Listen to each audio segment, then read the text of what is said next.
여러분 안녕하십니까? 크립토토마토 인사를 드리고 있습니다. 자, 사실 오늘도 영상을 만들 만한 중요한 소식은 나오지 않았는데요. 제가 너무 오랜 기간 동안에 영상을 또 만들지 않으면은 이상한 말들이 나오곤 해가지고 영상을 제작을 해보고 있습니다. 근데 또 영상을 만들어도 중요한 소식이 없으면 말이 나와요. 그래서 제목을 오늘은 중요 소식 없음으로 적어 놓도록 하겠습니다. 일단 그래도 오늘 가지고 와본 정보들, 첫 번째로는 어제 나왔었던 소식이죠. 리플사와 SEC 21일 유선 협의 진행인데, 여기서 쟁점이 될 부분은 SEC가 리플사에게 리플의 과거 법률 자문 관련 자료 제출을 해달라고 요청한 건에 대한 것이 될 것이라고 하는데요. 이게 뭐냐면은 지난 2012년도에 리플사가 XRP를 두고 법률 자문을 받은 적이 있습니다. XRP가 나중에 증권으로 판명될 위험이 있느냐에 관한 것이었었고, 그때 당시 제가 기억하기로는 가능성이 있다라고 답변을 받은 것으로 일단 알고 있습니다. 근데 그것에 대해서 자료를 내놔라. 이것을 통해서 SEC가 주장하게 될 것은 리플사가 방어책으로 내세우고 있는 것. SEC는 8년이 넘는 기간 동안에 XRP가 거래되는데 아무것도 하지 않았으면서 이제 와서 뒤늦게 제재를 가하려고 한다라는 것에 대해서 SEC 측에서는 야, 리플 니네 2012년도에 그런 법률 자문을 받았었잖아.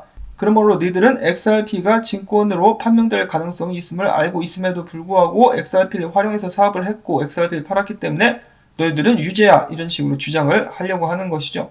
그런데 리플사 측에서는 그때 당시에도 XRP가 증권이다라고 확실하게 자문을 받은 것이 아니었었고 가능성에 대해서만 이야기를 한 것이었으며 SEC 측에서 제대로 된 암호화폐에 관련된 가이드라인을 만들지 않았었기 때문에, 그리고 가장 중요한 것은 리플사 같은 경우는 과거에 재무부 산하의 금융범죄 단속국 핀센으로부터 XRP에 대해서 통화 인증을 받았죠.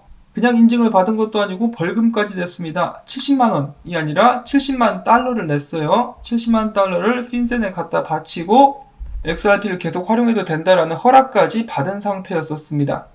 그렇기 때문에 일단은 사라넷범 판사가 2012년도에 받았었던 법률 자문에 대해서 그것을 공개하라라고 이야기할지가 첫 번째 관건이고, 공개를 한다라고 했을 때 핀센 및 다른 정부 기관들의 이 판단과 더불어 가지고 이를 어떻게 받아들일 것인가, 그것을 봐야만 할 것 같습니다. 이렇게 생각해보면 이럴 수 있을 것 같고 저렇게 생각해보면 저럴 수 있을 것 같다라고 많은 사람들이 이야기를 하고 있는데요. 이 판단은 판사가 결국 내리게 되겠죠. 일단 서류 자체는 공개하라고 하지 않을까 싶기도 합니다. 자, 과연 어떤 식으로 진행이 될 것인지 시간은 계속해서 흘러가고 어느덧 5월달 소송이 좀 빨리빨리 진행이 되면 좋겠다라는 생각을 해봅니다.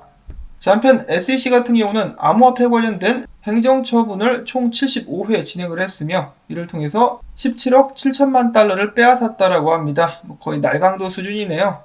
이에 대해서 코너스톤 리서치는 이야기하기를 SEC는 스스로 암호화폐 시장에 대한 주요 규제 기관으로서 역할을 확립한 상태다라는 설명을 했다고 합니다.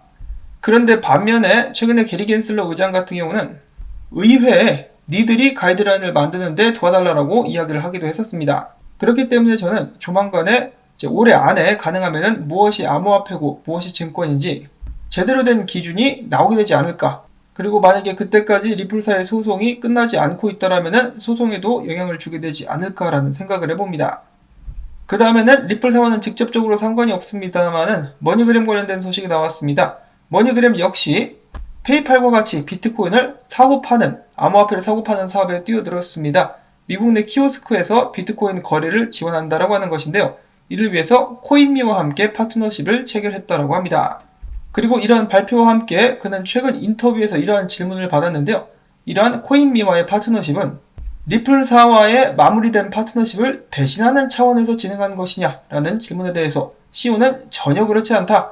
리플사와 진행한 것은 리플넷 제품을 통해서 자금을 더욱더 빠르게 움직이기 위한 것으로서 이 파트너십과는 전혀 다른 것이다 라고 답변을 했습니다. 머니그램 고객들이 암호화폐를 사고 팔 수 있도록 하기 위해서 한 조치가 이것이고, 돈을 고객들 간에 송금을 하기 위해서 맺었던 파트너십이 리플사와의 파트너십이다 라고 볼 수가 있겠죠.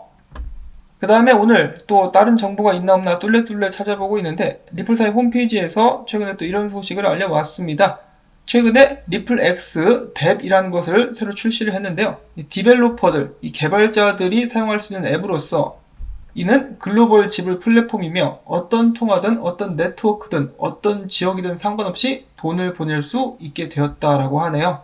그러면서 XRP의 장점에 대해서도 또 나열을 해놓고 있는데요. 개발자들을 위한 새로운 제품군이다 라고 보면 될 것 같죠. 원래 리플 X가 스프링이었었고 더욱더 많은 개발자들로 하여금 XRP와 XRP 레저 상에서 개발을 할 수 있게끔 지원하고 돕고 투자하기 위한 그런 목표로 설립된 리플사 내 프로젝트였었죠. 지금도 개발자들이 꾸준하게 일을 해주고 있는 것으로 알고 있는데 킬러 앱이 하나가 나와가지고 XRP 레저가 더욱더 유용하게 사용될 수 있기를 바라봐야 될 것 같습니다. 자, 일단 이렇게 해가지고 제가 아는 소식들 몇 가지를 여러분들께 전해드릴 수가 있었는데요. 오늘도 시청해주신 여러분들께 감사의 말씀을 전해드리면서 건강하고 행복한 하루 되실 수 있기를 바랍니다. 그리고 지금 또 XRP에 물린 사람들이 화가 나기 시작했는데 정말 안타깝네요. 이 안 좋은 역사가 반복이 되고 있습니다. 올해 초까지만 해도 막 17센트까지 내려가고 30센트에서 머물고 그랬었는데 그때 좀 사시지 라고 말씀을 드려봤자 약 올리는 것밖에 안 되겠죠. 부디 XRP 가격이 다시 한번 올라가지고 다들 탈출하실 수 있기를 바라면서 또한 토마토밭의 물주기 광고 영상 시청을 통해서 부탁을 드리면서 저는 다음에 새로운 소식 가지고 인사를 드리도록 하겠습니다. 안녕히 계십시오.